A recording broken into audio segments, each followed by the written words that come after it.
Chapter 20: The Great Gum Machine. Mr. Wonka led the party over to a gigantic machine that stood in the very center of the inventing room. It was a mountain of gleaming metal that towered high above the children and their parents. Out of the very top of it, there sprouted hundreds and hundreds of thin glass tubes, and the glass tubes all curled downwards and came together in a bunch and hung suspended over an enormous round tube as big as a bath. "Here we go!" cried Mr. Wonka, and he pressed three different buttons on the side of the machine.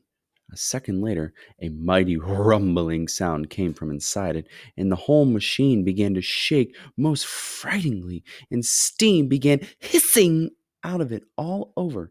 And then suddenly, the watchers noticed that runny stuff was pouring down the insides of all the hundreds of little glass tubes and squirting out into the great tub below.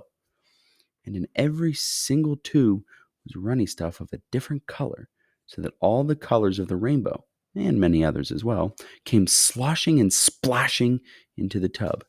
It was a lovely sight.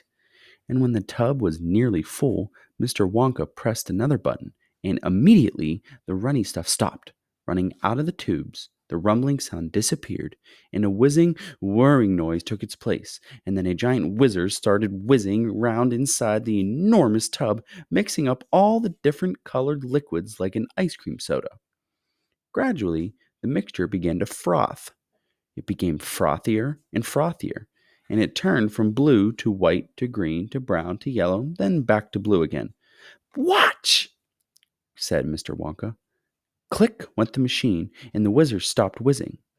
And now there came a sort of sucking noise, and very quickly all the blue, frothy mixture in the huge basin was sucked back into the stomach of the machine. There was a moment of silence. Then a few queer rumblings were heard. Then silence again.